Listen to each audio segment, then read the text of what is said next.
जनूबी पंजाब के सबसे बड़े content creator YouTuber Ali Abbas जो मोबाइल रिव्यूज करते हैं। 2018 में मैंने जर्नी स्टार्ट किया था। सबसे पहला कैमरामैन तो मेरी वाइफ थी अपनी, फिर मैंने एडिटिंग खुद सीखी। मेरी कुछ छठी या सातवीं वीडियो थी ऐसी जो मेरी वायरल हो गई थी। तकरीबन जो है ना वो $2,000 से $3,000 आ जाता है एवरेज।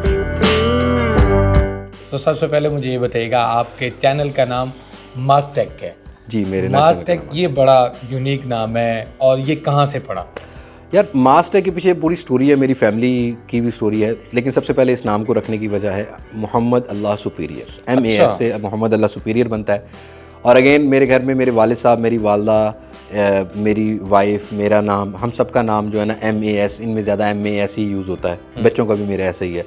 तो फिर हमने वो MA को S को मास करके फिर आगे टेक चैनल था तो मास्टेक का नाम। सही। अच्छा, मुझे ये बताइएगा कि कब आपकी जर्नी का आगाज़ होता है और ये कितना क्रिटिकल होता है आगाज़ करना, स्टार्टअप लेना? मैंने 2017 में ये सोचना शुरू किया था और 2018 में मैंने जर्नी स्टार्ट किया था। उस टाइम मैंने पूरी रिसर्च की, यार यूट्यूब पे कैसे काम करते हैं, कैसे चैनल बनाते हैं। पहले तो 2017 में ये था कि कोई क्राइटेरिया नहीं था कि 1000 फॉलोअर और 4000 घंटे हों। मेरी कुछ छठी या सातवीं वीडियो थी ऐसी जो मेरी वायरल हो गई थी, 6-7 लाख व्यूज आ गए थे। मेरा सारा क्राइटेरिया उसने पूरा कर दिया था। फिर मैंने एडिटिंग खुद सीखी और उसके बाद अल्हम्दुलिल्लाह फिर सफ़र कंटिन्यू रहा। अच्छा, मुझे ये बताइएगा कि कितना अरसा लगा एक सोच को इम्प्लीमेंटेशन में बदलने में? मैंने कुछ 7 महीने डिसीजन मेकिंग में लगाए थे, क्योंकि मेरी नीश ऐसी थी कि मुझे बहुत सोच समझ के काम करना था। तो 2017 में मुझे 17 साल हो गए थे मोबाइल का काम करते हुए, तो मेरे अंदर मोबाइल का काम रचा हुआ था। अच्छा।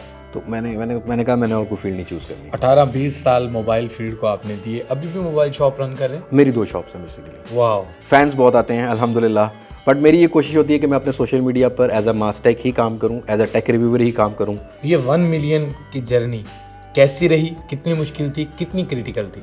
यार, पाकिस्तान की इकोनॉमिकल कंडीशन देखते हुए तो बहुत ज़्यादा स्ट्रगल की है, स्पेशली 2021 के बाद। 2021 तक तो ठीक ठाक ग्रोथ थी। तब हमें इंडिया से भी व्यूज़ आते थे। इंडिया के प्रोडक्ट, मतलब इंडिया और पाकिस्तान की प्रोडक्ट की लॉन्चेस तकरीबन मिलती जुलती थी। कोई 15-20 दिन के साथ ही लॉन्च हो जाती थी, कभी पाकिस्तान में पहले हो जाती थी। लेकिन जब ये इकोनॉमिकल क्राइसिस और पॉलिटिकल क्राइसिस पाकिस्तान के ऊपर जो नाफिज हुआ है ना आफ्टर कोविड, उसके बाद तो पाकिस्तान के अंदर प्रोडक्ट लॉन्चेस डिले हो गई, प्रोडक्ट महंगी हो गई, और उसके बाद अवेलेबिलिटी नहीं है, बड़ी अनसर्टेनिटी है। आज एक चीज़ 10,000 की है, कल 20,000 की हो रही है। तो उस कन्फ्यूजन ने हमें बहुत स्ट्रगलिंग स्टेज में डाल दिया। अगर 2018 वाले अली अब्बास और 2025 वाले अली अब्बास का कंपैरिजन किया जाए, मवाजना किया जाए, तो कौन जीतेगा? यार, इसकी मिसाल ऐसी है जैसे हम पहले दिन नर्सरी में जाते हैं और बाद में जब हम कोई 8वीं 9वीं या मैट्रिक में पहुंचते हैं तो एक कॉन्फिडेंस होता है एक स्टूडेंट के अंदर। ज़्यादा चीज़ें क्या चेंज हुई हैं, थोड़ा कॉन्फिडेंस बिल्डअप हुआ है। ऑब्वियसली थोड़ा पैसा कमाया तो पैसे की वजह से भी बंदा ग्रूम होता है। ये जर्नी स्टार्ट कैसे हो गई? कैमरामैन हायर करना, एडिटिंग करना, और फिर पोस्टिंग करना, और फिर अपनी मोबाइल शॉप को भी टाइम देना, तो ये सब कैसे इंगेज करते रहे? सबसे पहला कैमरामैन तो मेरी वाइफ थी अपनी। अच्छा। मतलब अपनी वाइफ ही होती है ऑब्वियसली। लेकिन आपकी भाभी जो है वो कैमरा ऑपरेट करती थी। अब्बा जान ने कह दिया ये है कि मरासियां का काम शुरू कर लिया तू। लेकिन उस टाइम लोगों का ट्रस्ट नहीं बिल्डअप होता था, खासकर हमारे बुजुर्गों का ट्रस्ट नहीं था, क्योंकि इंटरनेट की दुनिया को लोग समझते ही नहीं थे। मतलब 2017 की बात है, यूट्यूब बैन भी रहा है पाकिस्तान में। लेकिन अल्हम्दुलिल्लाह स्लोली ग्रेजुअली जैसे तरक्की होती रही है, लोग जुड़ते रहे हैं। अभी मेरी 5-6 लड़कों की टीम है अल्हम्दुलिल्लाह। एडिटर्स हैं 4 एडिटर्स हैं, एक SEO एक्सपर्ट है, एक वेबसाइट रन कर रहा है। ये मेरे ऑफिस बॉयज़ हैं। उसके अलावा मेरे घर में भी 2 एम्प्लॉयज़ हैं, फिर मेरी शॉप पर भी एम्प्लॉयज़ हैं। तो अल्हम्दुलिल्लाह अल्लाह ने सर्कल चलाया हुआ। लोगों ने अपने सोशल मीडिया के ज़रिए अपनी शॉप्स को बहुत ज़्यादा चलाया है। बहुत से लोग हैं, मैं अभी किसी का नाम नहीं लूँगा। तो आप अपनी शॉप को कभी किसी भी सोशल मीडिया प्लेटफॉर्म पे उसको सामने लाते हुए नज़र नहीं आ रहे होते, प्रमोट करते हुए दिखाई नहीं दे रहे होते, इसकी क्या रीज़न है? एक्चुअली ना, मैं एक इलेक्ट्रॉनिक प्रोडक्ट रिव्यू करता हूँ, ठीक है। अब उसमें मुझे प्रॉब्लम ये आता है कि कॉन्फ्लिक्ट ऑफ इंटरेस्ट आ जाएगा। अगर मैंने ये कहा ना कि मेरी शॉप है और मुझसे आके ख़रीदो, तो देखने वाले को शायद कहीं ना कहीं ये फील हो कि शायद यार ये जान के तारीफ़ कर रहा है क्योंकि ये इस प्रोडक्ट को बेच रहा है। अनफॉर्चुनेट मैं ये सोचता हूँ, शायद लोग ना सोचते हों, बट मुझे ये लगता है कि मुझे एक ईमानदार या कोशिश करके ईमानदारी के साथ ही रिव्यू करना चाहिए। चाहे चीज़ सही है चाहे वो गलत है, उसके सही एक्सपेक्ट्स और बुरे एक्सपेक्ट्स को कवर करना चाहिए। तो मैं इस वजह से अपनी शॉप को प्रमोट नहीं करता, बिकॉज पाकिस्तान एक अनसर्टेन मार्केट है। आज अगर कोई फ़ोन का माल आ रहा है या किसी भी प्रोडक्ट का माल आ रहा है, कल पता लगता है LC बंद हो गई है, वो माल बंद हो जाता है। तो उस तरह की कंसिस्टेंसी रहती नहीं है प्रोडक्ट की। इसी वजह से मैं अपनी शॉप्स को बिल्कुल प्रमोट नहीं करता। अपना मेरा ई-कॉमर्स प्लेटफॉर्म भी है, मैं थोड़ा रन करता हूँ। आपने बताया कि भाभी पहले आपकी फर्स्ट कैमरामैन थी, तो उनको किस तरह कैमरामैन के तौर पर उनको कहा कि यार आप आएँ, सेटिस्फाई कैसे किया? तो मैं उसको बताता था कि बस सेंटर में मैं नज़र आ रहा हूँ तो तुमने बटन क्लिक कर देना और जब टिक की आवाज़ आ जाएगी मैं वीडियो शुरू कर दूँगा। तो असल में वाइफ के सामने जब इंसान बोलता है या अपने जुड़े लोगों के सामने बोलता है ना, उसका और कॉन्फिडेंस बिल्डअप होता है। First income YouTube journey start करने के कितने अरसे बाद आई? मैंने स्टार्ट किया था तो मुझे तकरीबन 10 महीने बाद 135 रुपये का डॉलर था। पहला पे आउट $100 पे आता था, तो 35,000 रुपया मैं लेके आया। मैंने अब्बा जान को किया, अब्बा जान कहते पुत्र कितों आए ने पैसे। अच्छा, अबू जी ये वो जो YouTube आपको झल्ला कहते थे। हाँ, मुझे मरासी कहते थे अनफॉर्चुनेट।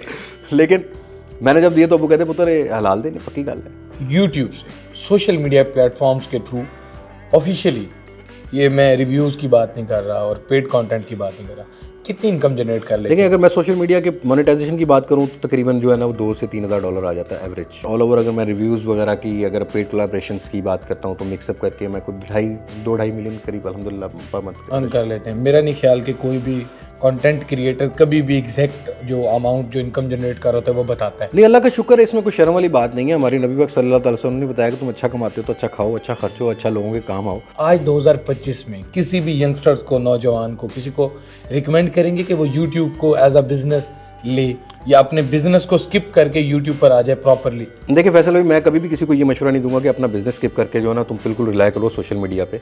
पहले तो ये देखो करना क्या है। हमारे ना एक्चुअली इस टाइम रियल लाइफ में जो जिंदा इंसान है उनकी दुनिया उनके ज़िंदगी में ना 3 ज़िंदगियाँ हैं। एक उनके घर वालों की ज़िंदगी, एक कारोबारी या लोगों से लेने देने की जो बाहर की ज़िंदगी है, और एक इंटरनेट की ज़िंदगी है।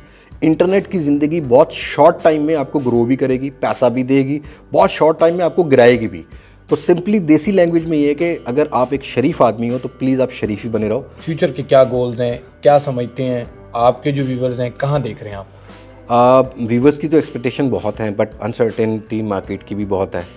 बट इन फ्यूचर मेरा प्लान ये है कि मैं ग्लोबल जो टेक कंटेंट क्रिएटर्स हैं उनके लेवल्स को मीट कर सकूं, कोशिश कर सकूं अपने आप को ग्लोबल लेवल पर जाकर रिप्रेजेंट करूं। क्योंकि अभी मैंने लास्ट 2 ईयर्स के अंदर कोई 18-20 ममालिक के टूर किए हैं, पाकिस्तान को रिप्रेजेंट किया है। अगर कोई नौजवान मोबाइल रिव्यूज़ के हवाले से अपना चैनल स्टार्ट करना चाहता है, बेसिक स्टार्टअप में क्या कुछ रिक्वायर्ड होगा? सिर्फ मोबाइल रिव्यूज़ ना करे, क्योंकि फ़िलहाल पाकिस्तान में प्रोडक्ट अवेलेबिलिटी इतनी नहीं है। अंडर पावर चिपसेट है, आजकल जेन ज़ी फ़ोन बाय करती है।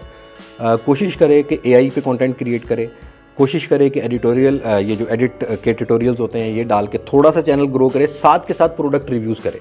अब इसमें आजकल स्कूटीज़ आ रही हैं, बाइक्स आ रही हैं, उनका भी रिव्यू करें, इनके events free of cost attend करें, जाके थोड़ी स्ट्रगल करनी पड़ेगी। But definitely in tech Pakistan there is a huge space, but ये एक महंगा शौक भी है।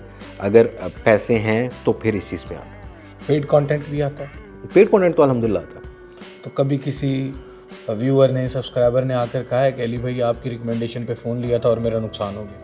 यार सच बताऊं तो मैं कोशिश तो ये करता हूं कि मैं कभी इस तरह की चीज़ रिकमेंड ही ना करूं, क्योंकि मैंने अपने चैनल पे सीरीज़ बनाई हुई है।